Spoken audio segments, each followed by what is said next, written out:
বছর পেরিয়ে গেলেও ব্লগার অভিজিৎ রায় হত্যাকারীদের শনাক্ত করতে পারেনি পুলিশ, অসন্তোষ পরিবারের।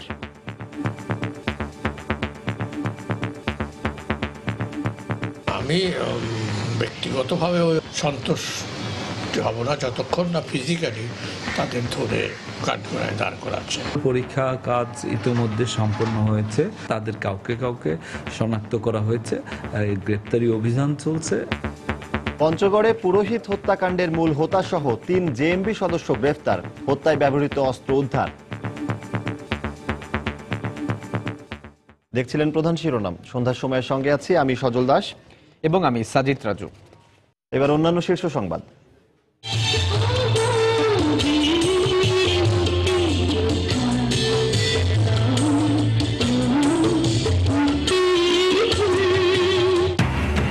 রাজধানীতে 10,000 শিক্ষার্থীর অংশগ্রহণে মুক্তির উৎসব, মুক্তিযুদ্ধের চেতনায় দেশকে এগিয়ে নিয়ে যাওয়ার শপথ। রাজধানীর উত্তরায় গ্যাস পাইপলাইনে বিস্ফোরণে দগ্ধ 2 জনের মৃত্যু, পরিবারের অন্য 2 জনের অবস্থা আশঙ্কাজনক, পুড়ে গেছে 90 ভাগ। সমন্বয়হীনতায় 1 বছরে অকার্যকর চট্টগ্রাম পুলিশের ক্লোজড সার্কিট ক্যামেরা সিস্টেম, নামিয়ে ফেলা হলো 20 পয়েন্টের 47টি ক্যামেরা। রাজধানীর ডেমরায় দিনে দুপুরে স্বর্ণের দোকানে ডাকাতি, 3 কর্মচারীকে অস্ত্রের মুখে জিম্মি করে 100 ভরি স্বর্ণ লুটের অভিযোগ। এবং এশিয়া কাপে টিকে থাকার লড়াই, কিছুক্ষণের মধ্যে আরব আমিরাতের মুখোমুখি হবে বাংলাদেশ। টাইগার একাদশে পরিবর্তনের আভাস, এশিয়া কাপে টিকে থাকার লড়াইয়ে আরব আমিরাতের মুখোমুখি হবে বাংলাদেশ।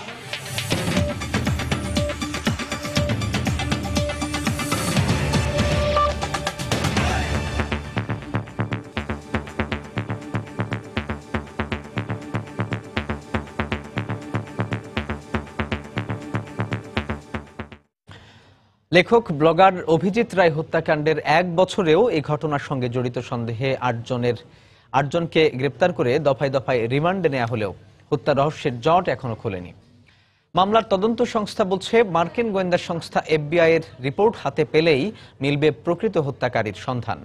তবে প্রকৃত হত্যাকারী গ্রেপ্তার না হওয়া পর্যন্ত পুলিশের বক্তব্যে সন্তোষ প্রকাশের সুযোগ নেই বলে জানান অভিজিতের বাবা। খান মোহাম্মদ রুমেলের রিপোর্ট। 26 ফেব্রুয়ারি 2015 অমর 21শে গ্রন্থমেলা থেকে ফেরার পথে কুপিয়ে হত্যা করা হয় লেখক ব্লগার অভিজিৎ রায়কে। এ সময় গুরুতর আহত হন তার স্ত্রী রাফিদা আহমেদ বন্যা। ঘটনার পরপরই হত্যাকাণ্ডের সঙ্গে জড়িত সন্দেহে গ্রেফতার করা হয় আনসারুল্লাহ বাংলা টিমের সদস্য হাফিজুর রহমান ফারাবিকে। এর কিছুদিন পর আটক হয় আরও 7 জন। সবাই আনসারুল্লাহ বাংলা টিমের সদস্য বলে দাবি আইনশৃঙ্খলা রক্ষা বাহিনীর। অভিজিৎ মার্কিন নাগরিক হওয়ায় তদন্তে সহায়তায় আগ্রহ প্রকাশ করে মার্কিন গোয়েন্দা সংস্থা federal bureau of investigation FBI। মামলার 11টি আলামত পরীক্ষার জন্য নিয়ে যায় তারা, কিন্তু 1 বছরেও আসেনি ফলাফল। সেগুলোর পরীক্ষা কাজ ইতিমধ্যে সম্পন্ন হয়েছে, যে কোনো মুহূর্তে আমরা এটি হাতে পেয়ে যাব বলে আমরা মনে করছি। FBI রিপোর্টের উপরে যে সমস্ত আসামি গ্রেপ্তার আছে অলরেডি, যে 8 জন, তাদের সম্পৃক্ততা সম্পর্কে আমরা নিশ্চিত হব, কিন্তু এর বাইরে যারা আছে তাদের কাউকে কাউকে শনাক্ত করা হয়েছে, গ্রেপ্তারি অভিযান চলছে। পুলিশ এইরকম ভাষ্য অনেকদিন ধরেই দিচ্ছে, নতুন কিছু যে অগ্রগতি হয়েছে তা মনে হয় না। আমি ব্যক্তিগতভাবে ওইভাবে তো সন্তোষ হব না যতক্ষণ না ফিজিক্যালি তাদের ধরে বিচারের কাঠগড়ায় দাঁড় করাচ্ছে। অন্যদিকে সমাজবিজ্ঞানীরা বলছেন, 1 বছরেও মামলার তদন্ত শেষ না হওয়াটা হতাশাজনক। তারা বলেন, মুক্ত চিন্তার ধারা প্রবহমান রাখতে হলে শুধু আইনশৃঙ্খলা রক্ষা বাহিনীর উপর নির্ভর না করে গণচেতনার জাগরণ ঘটাতে হবে। তারা মুক্ত চিন্তা করতে চায়, তারা কতগুলো প্রশ্ন করছে, সে প্রশ্নের উত্তর না দিয়ে প্রশ্নই করা যাবে না, এই মনোভাব নিয়ে আমরা কেউ কেউ অগ্রসর হই। এগুলোকে বন্ধ করার জন্য যেটা দরকার সেটা হচ্ছে গণচেতনা এবং সুশীল সমাজকে এগিয়ে এসে এটাকে বন্ধ করতে হবে। অভিজিৎ হত্যার আসামিদের দ্রুত গ্রেফতার করে বিচারের আওতায় আনা গেলে এর পরের ব্লগার হত্যাগুলো ঠেকানো যেত বলেও মত তার। খান মোহাম্মদ রুমেল, সময় সংবাদ, ঢাকা। পঞ্চগড়ের দেবীগঞ্জে পুরোহিত হত্যার মূল হোতাসহ 3 জেএমবি সদস্যকে গ্রেফতার করেছে পুলিশ। একই সঙ্গে হত্যাকাণ্ডে ব্যবহৃত চাপাতি, ছুরি ও 2টি বিদেশি পিস্তল জব্দ করা হয়েছে। পুলিশ বলছে, দেশে অস্থিতিশীল পরিস্থিতি সৃষ্টির জন্য একটি জঙ্গি সংগঠন পরিকল্পিতভাবে এই নৃশংস হত্যাকাণ্ড ঘটিয়েছে। পঞ্চগড় থেকে আব্দুর রহিমের পাঠানো তথ্য ও ছবি নিয়ে ডেস্ক রিপোর্ট। বৃহস্পতিবার গভীর রাতে পঞ্চগড়ের দেবীগঞ্জ উপজেলার বিভিন্ন স্থানে অভিযান চালিয়ে পুরোহিত জগেশ্বর রায় হত্যার মূল হোতা সহ 3 জেএমবি সদস্যকে আটক করে পুলিশ। শুক্রবার সকালে দেবীগঞ্জ থানা চত্বরে সংবাদ সম্মেলনে রংপুর রেঞ্জের ডিআইজি এই তথ্য নিশ্চিত করেন। দেবীগঞ্জের যে দুঃখজনক ঘটনা, এই যে মঠের যে ঘটনা, তা কিন্তু 5 দিনের মাথায় আমাদের এই ঘটনার রহস্য পুরোপুরিভাবে উদ্ঘাটন হয়েছে। ঘটনায় যারা জড়িত এই আসামিদের মধ্যে 5 জনের মধ্যে আমার 3 জনে আমরা গ্রেফতার করতে সক্ষম হয়েছি। দেশে অস্থিতিশীল পরিস্থিতি সৃষ্টি ও সংখ্যালঘু হিন্দু সম্প্রদায়ের মধ্যে আতঙ্ক সৃষ্টির জন্য একটি জঙ্গি সংগঠন এই নৃশংস হত্যাকাণ্ড ঘটিয়েছে বলেও জানান তিনি। মূল আসামি যে স্লটার যে জবাই করছিল তাকে আমরা গ্রেফতার করেছি, আর বাকি যে 2 জন আসামি বাইরে আছে তাদেরকে আমরা খুব শীঘ্রই গ্রেফতার করতে পারবো বলে আমরা আশা করি। তাদেরকে আমরা মনিটর করছি। গত 21 ফেব্রুয়ারি ভোরে দেবীগঞ্জে মন্দিরের পাশে নিজ বাড়িতে পুরোহিত জগেশ্বর রায়কে গলা কেটে হত্যা করে 3 মোটরসাইকেল আরোহী। সময় সংবাদ, পঞ্চগড়। এদিকে পঞ্চগড়ে পুরোহিত জগেশ্বর রায়কে হত্যার প্রতিবাদে এবং জড়িতদের ফাঁসির দাবিতে রাজধানীতে মানববন্ধন ও বিক্ষোভ মিছিল করেছে বাংলাদেশ জাতীয় হিন্দু মহাজোট। সকালে জাতীয় প্রেস ক্লাবের সামনে আয়োজিত এই কর্মসূচিতে বক্তারা অভিযোগ করেন, পঞ্চগড়ের মঠ অধ্যক্ষকে হত্যার মাধ্যমে হিন্দুদের অস্তিত্বের উপর আঘাত করা হয়েছে। দেশের বিভিন্ন স্থানে প্রতিমা ভাঙচুর, সংখ্যালঘুদের ঘরবাড়ি লুট এই সম্প্রদায়কে বিনাশ করার নীল নকশার অংশ। সব ধরনের হামলার বিচারে সংখ্যালঘু কমিশন গঠন করারও দাবি জানান বক্তারা। মুক্তিযুদ্ধের চেতনায় দেশকে এগিয়ে নিয়ে যাওয়ার অঙ্গীকারের মধ্য দিয়ে রাজধানীতে অনুষ্ঠিত হলো মুক্তির উৎসব। মুক্তিযুদ্ধ জাদুঘরের আয়োজনে সকালে ঢাকা বিশ্ববিদ্যালয় শারীরিক শিক্ষা কেন্দ্র মাঠে এ উৎসব অনুষ্ঠিত হয়। বিভিন্ন শিক্ষা প্রতিষ্ঠানের 10,000-এরও বেশি শিক্ষার্থী এ উৎসবে অংশ নেয়।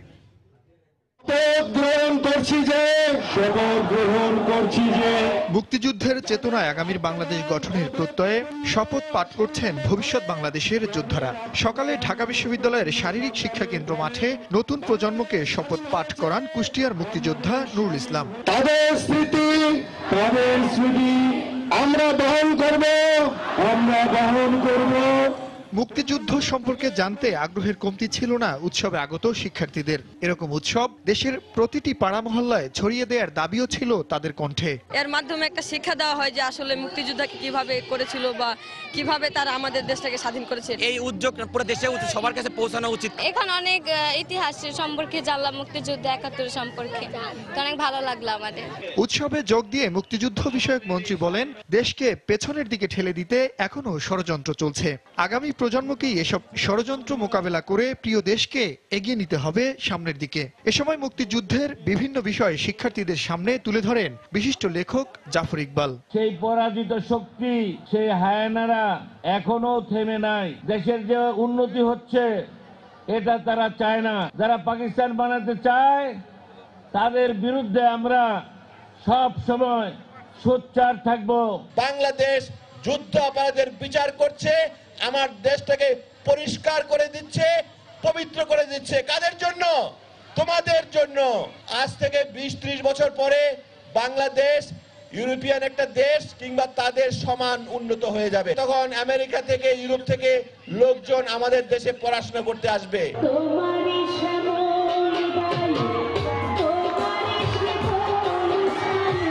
এক পর্যায়ে প্রিয় শিল্পীদের গানে গানে মুখরিত হয়ে ওঠে পুরো মাঠ। লাল সবুজের দোলাচলে এদের মাঝে যেন ফুটে ওঠে অন্যরকম এক বাংলাদেশ। আর এই বাংলাদেশকে নতুন করে সাজাতে তরুণদের প্রস্তুত হওয়ার আহ্বান ছিল বিশিষ্টজনদের কণ্ঠে।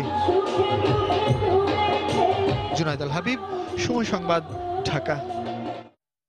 অমর একুশে গ্রন্থমেলায় শেষ শুক্রবারে লেখক, পাঠক ও ক্রেতাদের পদচারণায় কানায় কানায় পূর্ণ হয়ে উঠেছে মেলা প্রাঙ্গণ। এই মুহূর্তে মেলা প্রাঙ্গণে আছেন আমাদের রিপোর্টার পারমিতা হিম। সরাসরি চলে যাচ্ছি তার কাছে। পারমিতা, শেষ শুক্রবার প্রত্যাশাই ছিল এমন ভিড়ের, সব বয়সীদের ভিড়ে সেই যখন থেকে সকাল থেকে মেলা শুরু হয়েছে, শিশু প্রহর শুরু হয়েছে, তখন থেকেই শিশুরা আসতে শুরু করেছে। আর এখনো সব বয়সীদের ভিড় কিন্তু সবগুলো স্টলে আছে। মেলা কিছুটা বর্ধিত হয়েছে। প্রতিদিন 11টায় ছুটির দিন নিয়ে যেখানে মেলা খুলছিল, আর আমরা দেখছি যে 10:30টায় শুরু হয়েছে এবং আগামীকাল শনিবারও কিন্তু 10:30টায় শিশু প্রহর শুরু হবে। আর তার সাথে সাথে যেটি হবে যে কালকেও এখানে আয়োজনগুলো থাকবে এবং কালকে শেষবারের মতো সিসিমপুরের পাপেট শো আয়োজন হবে। আপনারা দেখছেন যে এখানে আজকে এই রাতে যখন শিশু প্রহর কিন্তু দুপুরেই শেষ হয়ে গেছে 1টায়, তখনও কিন্তু আমরা দেখছি এরপরেও কিন্তু এখানে শিশুরা এসছে এবং আজকে শিশুদের যে বইগুলো আছে, শিশুদের যে স্টলগুলো আছে সেখানে কিন্তু বেশ ভালো বেচা কেনা হয়েছে। এছাড়া অন্যান্য যে বইয়ের দোকানগুলো আছে তারাও কিন্তু আজকের দিনটি প্রত্যাশা তারা করছিলেন, যেহেতু শেষ শুক্রবার তারা যেমনটা প্রত্যাশা করেছিলেন তেমন বেচা বিক্রি তারা করতে পেরেছেন। এবং আগামীকাল আরেকটি ছুটির দিন, শেষ ছুটির দিন মেলার, শনিবার। আশা করছেন যে আজকের মতোই ভিড় কালকেও থাকবে এবং এখন মেলার যে সময়টা বর্ধিত হয়েছে, প্রতিদিন এমনিতে শুক্র শনিবারের বাইরে 3টার মেলা এখন দুপুর 2টা থেকে শুরু হবে। সেই দুপুর 2টা থেকে যে মেলা শুরু হবে সেটি রাত 8টাতেই কিন্তু শেষ হবে, অর্থাৎ শেষ হওয়ার সময়টি বর্ধিত করা হয়নি, শুধুমাত্র শুরুর সময়টা কিছুটা বাড়ানো হয়েছে, এগিয়ে নেওয়া হয়েছে।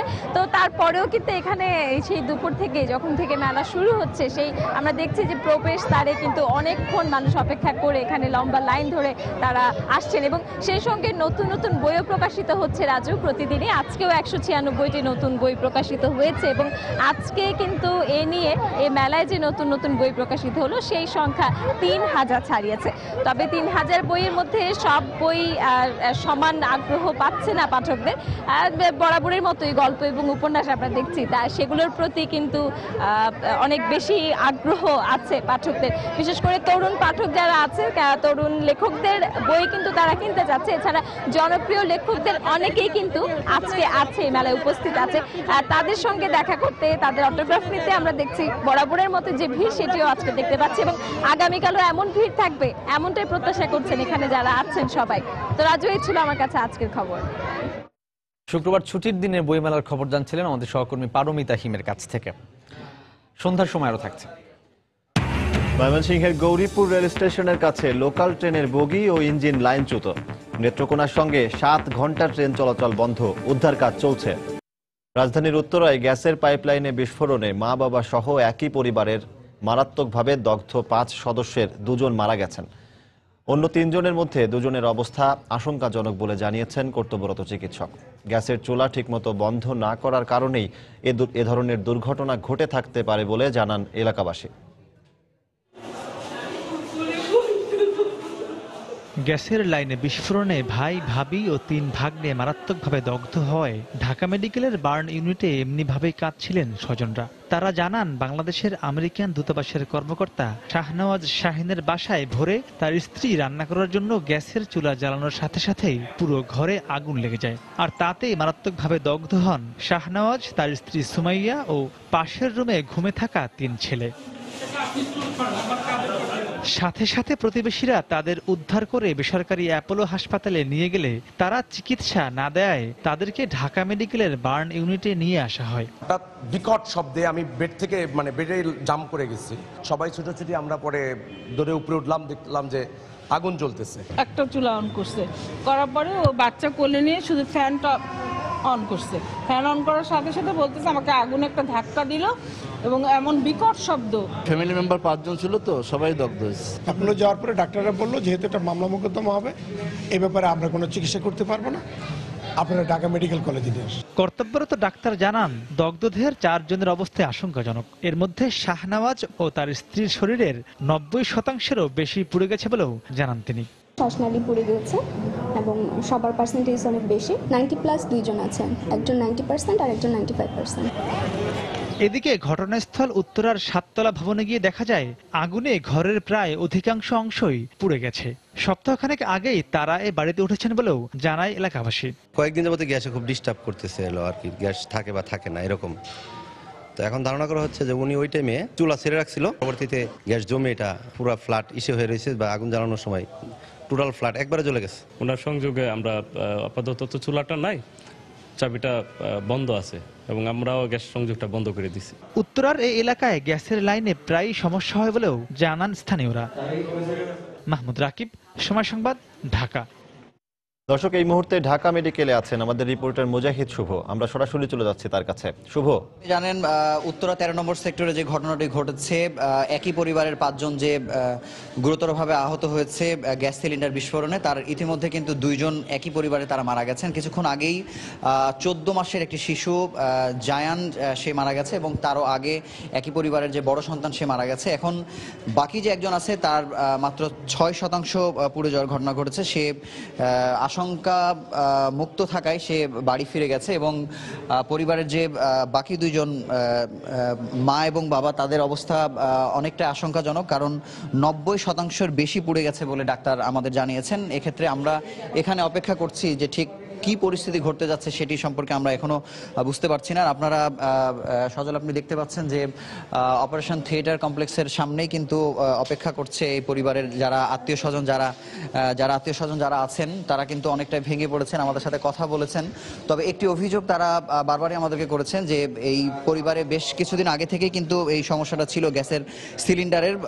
পরিবারকে কিন্তু বারবার বলা হয়েছিল যে গ্যাসের সিলিন্ডারটি ঠিক করার, কিন্তু গ্যাসের সিলিন্ডারটি ঠিক করে না দেওয়ার কারণে এরকম একটি ভয়াবহ দুর্ঘটনার ঘটনা ঘটেছে। এবং এর আগেও কিন্তু গ্যাস সিলিন্ডারের কেন্দ্র করে যে সমস্যাগুলো হয়েছে, আমরা অন্যান্য পরিবারেও কিন্তু আমরা জেনেছি যে এই ধরনের একটি সমস্যা, যে গ্যাসের লাইন সমস্যা যুক্ত থাকলেও কিন্তু সমাধান না করে দেওয়ার যে একটা প্রবণতা মালিকদের পক্ষ থেকে, এই সমস্যাটা কিন্তু আমরা দেখেছি। তো আমরা আত্মীয় স্বজনের সাথে কথা বলেছি, তারা এই অভিযোগটি বারবার করেছেন এবং একটি কথা জানিয়েছেন যে ডাক্তার যারা আছেন, বাকি যে 2 জন বেঁচে আছেন, তাদের পরিচর্যা যেন খুব ভালোভাবে করে, বাকি 2 জনকে যেন এই ধরনের সমস্যার মধ্যে পড়তে না হয়। তো এই ছিল সজল ঢাকা মেডিকেল কলেজ হাসপাতালের বার্ন ইউনিট থেকে সবশেষ খবর। ঢাকা মেডিকেল কলেজ হাসপাতালের বার্ন ইউনিট থেকে আমাদের সাথে যোগ দিয়েছিলেন সহকর্মী মুজাহিদ শুভ। তিনি জানাচ্ছিলেন গ্যাস লাইনের দুর্ঘটনায় আহতদের খবরাখবর। ৭১-এ মানবতা বিরোধী অপরাধের দায়ে মৃত্যুদণ্ডপ্রাপ্ত জামায়াত নেতা মীর কাশেম আলী ট্রাইব্যুনালকে প্রশ্নবিদ্ধ ও বিচার বাধাগ্রস্ত করতে বিদেশি লবিস্ট নিয়োগ করেছেন। তাই ৮ মার্চ আপিলের রায়ের দিন দেশপ্রেমী সব শক্তিকে ঐক্যবদ্ধ থাকতে হবে বলে মন্তব্য করেছেন খাদ্যমন্ত্রী অ্যাডভোকেট কামরুল ইসলাম। দুপুরে রাজধানীতে এক আলোচনা সভায় তিনি বক্তব্য রাখেন। এতে প্রধান অতিথি হিসেবে বক্তব্যকালে আওয়ামী লীগের প্রচার ও প্রকাশনা সম্পাদক ডক্টর হাসান মাহমুদ বলেন, পিলখানা হত্যাকাণ্ডে জড়িত ছিলেন বেগম খালেদা জিয়া। অত্যন্ত দুর্দর্শ ব্যক্তি, সবচেয়ে জঘন্য ব্যক্তি মীর কাশেম আলী। হালকা করে দেখার কোনো সুযোগ নেই। অনেক অর্থ লগ্নি করেছে এই বিচারকে বাধাগ্রস্ত করার জন্য এবং ট্রাইব্যুনালকে প্রশ্নবিদ্ধ করার জন্য। ৮ তারিখ তার রায়। হাইকোর্টের একজন বিচারকের নেতৃত্বে 3 সদস্য বিশিষ্ট ট্রাইব্যুনাল মৃত্যুদণ্ডের রায় দিয়েছেন। অত্যন্ত প্রয়োজন মতো সবাই সজাগ থাকবো, আমি সবার প্রতি এই আহ্বান জানাচ্ছি। বিএনপির যে অবস্থা, সেই অবস্থায় আজকে তারা যতই ইউনুস তত্ত্ব সংযোজন করুক, যতই বিদেশি শক্তির ক্রিয়নক হিসাবে বাংলাদেশকে ধ্বংসের রাজনীতিতে মেতে উঠুক না কেন, কোনো অবস্থাতেই তারা আর বাংলাদেশের মাটিতে রাজনীতি করার সুযোগ তাদের আর আসবে না। আমি সরকারকে অনুরোধ জানাবো এটি নিয়ে আরও তদন্ত করার জন্য। তদন্ত করে বেগম খালেদা জিয়া সহ আরও কারা কারা এর সাথে যুক্ত ছিলেন, তারা পেছন থেকে এটার মদত দিয়েছেন, এই বিদ্রোহের মাধ্যমে সরকার উৎখাত করার চেষ্টা করেছিলেন, সেটি তদন্ত করে বের করে তাদেরকে বিচারের মুখোমুখি দাঁড় করানো হোক। ইউনিয়ন পরিষদ নির্বাচনে ভোট কেন্দ্রে পুলিশের সংখ্যা কমিয়ে দেওয়ার পায়তারা চলছে বলে মন্তব্য করে বিএনপি নেতারা বলেছেন, ভোট কারচুপির মহাপরিকল্পনা থেকেই কেন্দ্রের নিরাপত্তা শিথিল করা হচ্ছে। তারা বলেন, দলীয় নেতাকর্মী ও প্রশাসন দিয়ে ইউনিয়ন পরিষদ নির্বাচন প্রভাবিত করার চেষ্টা করা হলে তৃণমূলে যে আন্দোলন শুরু হবে তা সামাল দিতে পারবে না সরকার। রাজধানীতে আলাদা অনুষ্ঠানে তারা এ মন্তব্য করেন। কি উদ্দেশ্যে আইন শৃঙ্খলা বাহিনীর সংখ্যা কমানো ও নির্দেশনা শিথিল হচ্ছে, কেন কেন্দ্র প্রতি 3 জন আইন শৃঙ্খলা বাহিনীর সদস্য সংখ্যা কমিয়ে দেওয়ার পরিকল্পনা করা হচ্ছে, তা সবার কাছে অত্যন্ত সুস্পষ্ট। এই সব পরিকল্পনা ও নির্দেশনার উদ্দেশ্যই হচ্ছে ইউপি নির্বাচনে শাসক দলের চেয়ারম্যান প্রার্থীদেরকে জিতিয়ে দেওয়ার মহাপরিকল্পনা। এই তৃণমূলে নির্বাচনে যদি আওয়ামী লীগ সন্ত্রাসীরা, পুলিশ বাহিনী রয়েছেন, তারা যদি হস্তক্ষেপ করেন, তাহলে তৃণমূলে কিন্তু একটা বিরাট যে একটা আন্দোলন শুরু হবে, সেটা সরকারের পক্ষে সামাল দেওয়া সম্ভব নয়। সন্ধ্যার সময় আরো থাকছে। দুদিনের মাথায় নেপালে আরও একটি বিমান বিধ্বস্ত, 11 আরোহীর সবাই নিহত বলে আশঙ্কা। ময়মনসিংহের গৌরীপুর রেল স্টেশনের কাছে লোকাল ট্রেনের একটি বগি ও ইঞ্জিন লাইনচ্যুত হয়েছে। এতে ময়মনসিংহের সঙ্গে 7 ঘন্টা ধরে নেত্রকোনা ট্রেন চলাচল বন্ধ রয়েছে। দুর্ঘটনার 3.5 ঘন্টা পর লাইনচ্যুত বগি ও ইঞ্জিন উদ্ধার কাজ শুরু হয়েছে। বিস্তারিত হারুনুর রশিদের রিপোর্টে। শুক্রবার দুপুর 12টার দিকে মোহনগঞ্জ থেকে ময়মনসিংহগামী একটি লোকাল ট্রেন গৌরীপুর রেল স্টেশনের হোম সিগন্যালে এসে দুর্ঘটনার কবলে পড়ে। ত্রুটিপূর্ণ লাইনের কারণে ট্রেনের ইঞ্জিন ও একটি বগি লাইনচ্যুত হয়ে যায়। এ সময় হুড়োহুড়ি করে নামতে গিয়ে কমপক্ষে 5 জন আহত হয়। দুর্ঘটনার কারণে ময়মনসিংহ মোহনগঞ্জ ও ময়মনসিংহ জারিয়া রেলপথে ট্রেন চলাচল বন্ধ রয়েছে। প্রথম সোজা 3 নম্বর যে লাইনটা ইঞ্জিনের সামনের চাকায় দিয়ে ঢুকছে আর গাড়ি ঢুকছে 2 নম্বর লাইনে, তখন পাতারিও পড়ে গেছে। সাথে 2-3টা ফুলাওয়ান আছেন ছোট, এরা ফালায় জাফায় পড়ছে যে আটু দুঃখ পাইছে। আর 2টা মহিলার মাথার মধ্যে আঘাত হয়েছে। ইঞ্জিন ওইদিকে ঢুকছে পশ্চিম পাশের লাইনে, ফট করে গট গট গট শব্দ হইতেছে, তো ইঞ্জিন ঘুরান দিয়ে সেরে এইদিকে এসে লাভ দিয়ে পড়ছে। এই হলো অবস্থা। তো ইঞ্জিন একদিকে, বগিগুলো গেছে আরেকদিকে। এদিকে দুর্ঘটনার 3.5 ঘন্টা পর ময়মনসিংহ লোকোশেড থেকে উদ্ধারকারী ট্রেন এসে উদ্ধার তৎপরতা শুরু করেছে।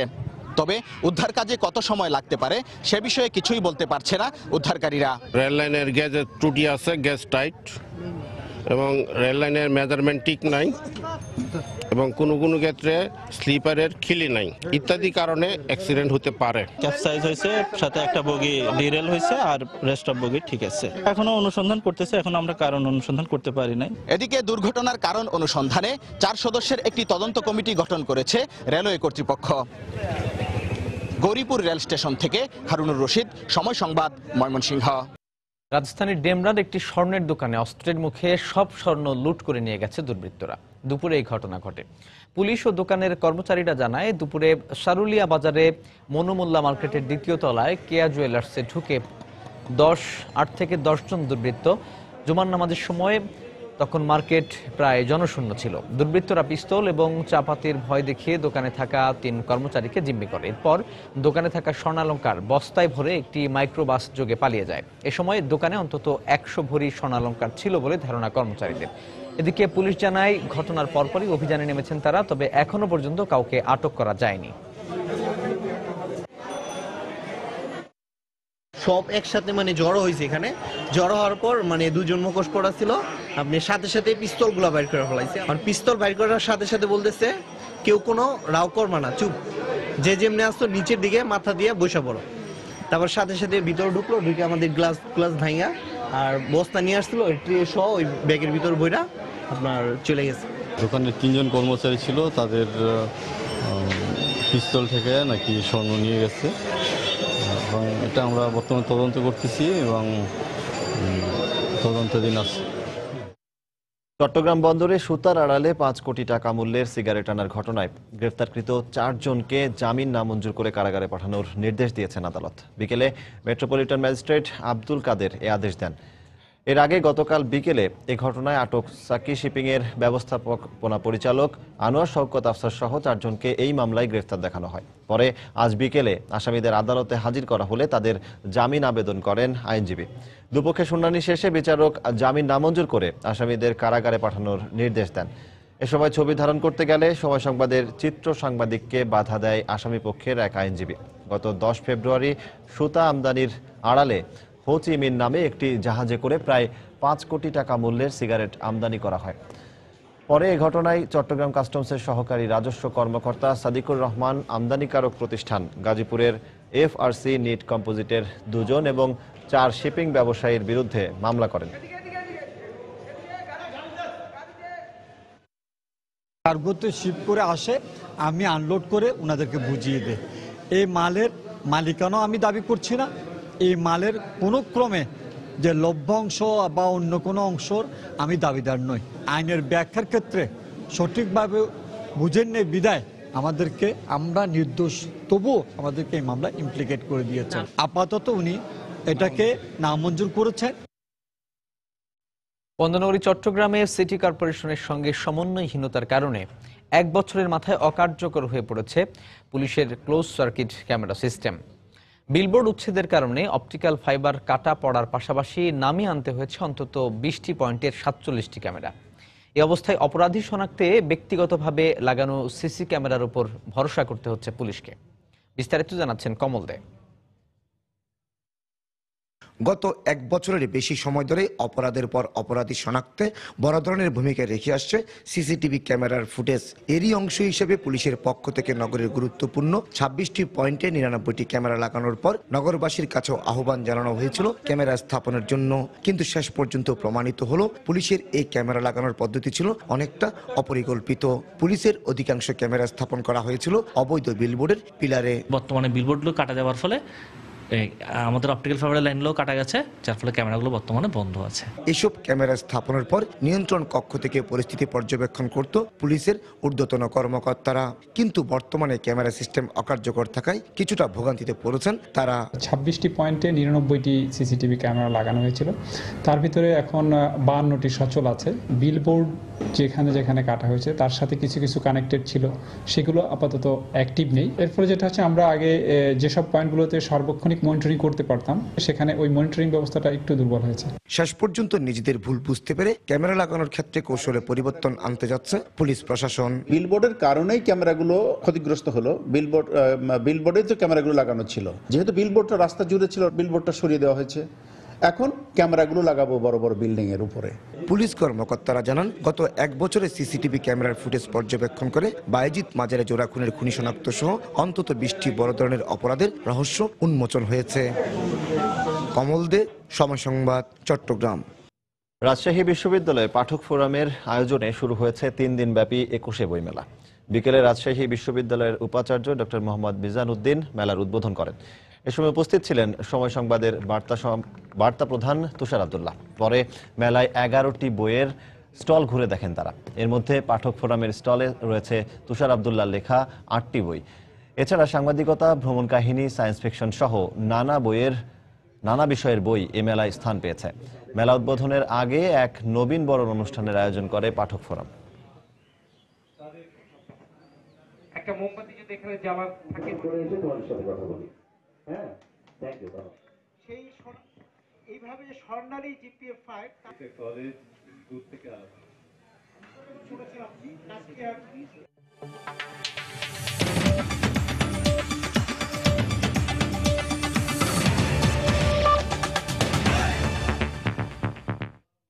দুদিনের মাথায় আবারও নেপালে বিধ্বস্ত হয়েছে একটি বিমান। ধারণা করা হচ্ছে এই ঘটনায় 2 ক্রু সহ 11 জন আরোহীর মধ্যে কেউই আর বেঁচে নেই।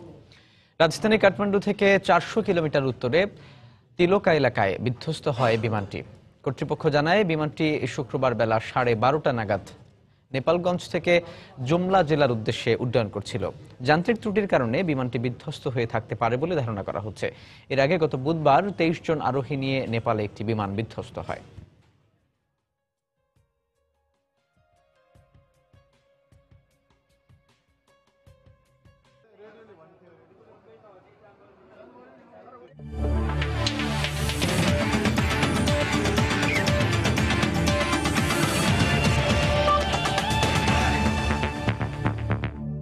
এশিয়া কাপের খবর। টুর্নামেন্টে টিকে থাকার লড়াইয়ে আরব আমিরাতের মুখোমুখি হয়েছে বাংলাদেশ। মিরপুর শেরে বাংলা স্টেডিয়ামে টস হেরে ব্যাট করছে স্বাগতিকরা। শেষ খবর পাওয়া পর্যন্ত টাইগারদের সংগ্রহ বিনা উইকেটে 17 রান। দর্শক, এই মুহূর্তে স্টেডিয়ামে আছেন আমাদের সহকর্মী এস.এম. ইকবাল। খেলার সবশেষ খবর জানতে আমরা সরাসরি চলে যাচ্ছি তার কাছে। ইকবাল।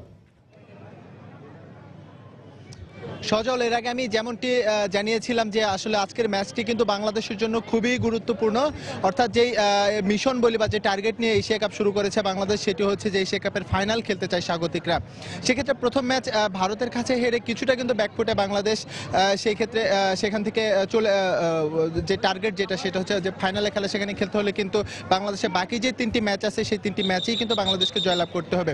সেক্ষেত্রে এটা বলা যেতে পারে বাংলাদেশের জন্য একটি সুযোগী, যেটা হচ্ছে দ্বিতীয় ম্যাচে আরব আমিরাতের মতো অপেক্ষাকৃত দুর্বল দল আমরা বলতে পারি, যেটা হচ্ছে ভারত, পাকিস্তান বা শ্রীলঙ্কার তুলনায়, সেটা বলতে পারি। তো এই ম্যাচটা যদি বাংলাদেশ জিততে পারে তাহলে কিন্তু বাংলাদেশের আত্মবিশ্বাস যেটা, সেই আত্মবিশ্বাসটাও কিন্তু বাড়বে। তো এমন পরিস্থিতিতে যখন আজকে কিন্তু আমরা দেখেছি যে বাংলাদেশের টস ভাগ্যে কিন্তু বাংলাদেশ জয় হতে পারেনি, অর্থাৎ টসে হেরে কিন্তু বাংলাদেশ এই মুহূর্তে ব্যাট করছে, যদিও দুই ওপেনার বেশ ভালোই জবাব দিচ্ছে। তার আগে আরো একটি জিনিস জানিয়ে রেখে, সেটা হচ্ছে যে এর আগে আমি যেমনটি বলেছিলাম যে গত 2 ম্যাচের মতো এই আজকের যে পিচে খেলা হচ্ছে এই উইকেটটাও কিন্তু গ্রাস উইকেট, অর্থাৎ এখান থেকে আমরা দেখেছি যে 2-3 ওভার যে খেলা হয়েছে আমরা দেখেছি যে পেসাররা কিন্তু আলাদা একটু সুবিধা পাচ্ছে, অর্থাৎ পেসে যেমন দেখেছি আমরা বাউন্স আছে, পাশাপাশি কিন্তু একটা মুভমেন্টও কিন্তু দেখেছি যে পেসাররা কিন্তু আলাদা করে নিচ্ছে। তো এই মুহূর্তে আর বাংলাদেশ দলের যে একটি পরিবর্তন এনেছে সেটি কিন্তু সর্বতে যে বাংলাদেশের ব্যাটিং লাইন আপ সেটিকে মজবুত বা শক্তিশালী করার জন্য। তো যেহেতু বাংলাদেশের জন্য খুবই গুরুত্বপূর্ণ একটি ম্যাচ, তো সর্বতেই আশা রাখতে পারে বা এখানে সমর্থক যারা আছে সকলেরই প্রত্যাশা হচ্ছে যে বাংলাদেশ এশিয়া কাপের প্রথম জয়টি পাবে আজকে আরব আমিরাতের বিপক্ষে। এবং মাঠে প্রচুর পরিমাণে দর্শক সমাগম হয়েছে এবং যারা এখান থেকে ঢুকছিল স্টেডিয়ামে তারা কিন্তু একই প্রত্যাশা করেছে যে বাংলাদেশ তাদের প্রথম জয়টি তুলে নেবে হয়তো আরব আমিরাতের বিপক্ষে। তো এই ছিল এখানকার সর্বশেষ পরিস্থিতি। ইকবাল, আমরা আশা করছি বাংলাদেশ তার প্রথম জয়টি আজকেই পাবে। দর্শক, মিরপুরের শেরে বাংলার জাতীয় স্টেডিয়াম থেকে আমাদের সাথে যোগ দিয়েছিলেন সহকর্মী এস এম ইকবাল। সন্ধ্যার সময় এ পর্যায়ে শীর্ষ সংবাদ জানিয়ে দিচ্ছি আরো একবার। বছর পেরিয়ে গেলেও ব্লগার অভিজিৎ রায় হত্যাকারীদের শনাক্ত করতে পারেনি পুলিশ। অসন্তোষ পরিবারের, দ্রুত বিচারের দাবিতে গণজাগরণ মঞ্চের আলোর মিছিল। পঞ্চগড়ে পুরোহিত হত্যাকাণ্ডের মূল হোতাসহ 3 জেএমবি সদস্য গ্রেপ্তার। হত্যায় ব্যবহৃত অস্ত্র উদ্ধার, বিচারের দাবিতে রাজধানীতে মানববন্ধন ও বিক্ষোভ মিছিল।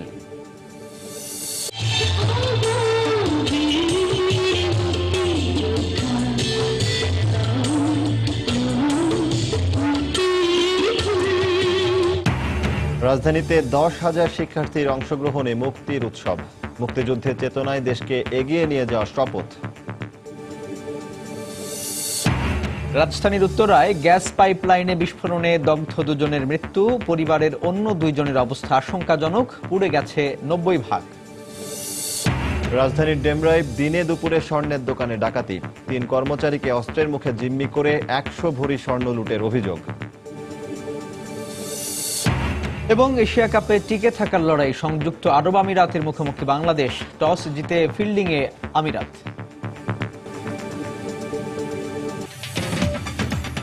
দর্শক, এই ছিল আমাদের সন্ধ্যার সময়। যে কোনো খবর পেতে ভিজিট করুন সময়নিউজ.tv আর সঙ্গে থাকুন সময়।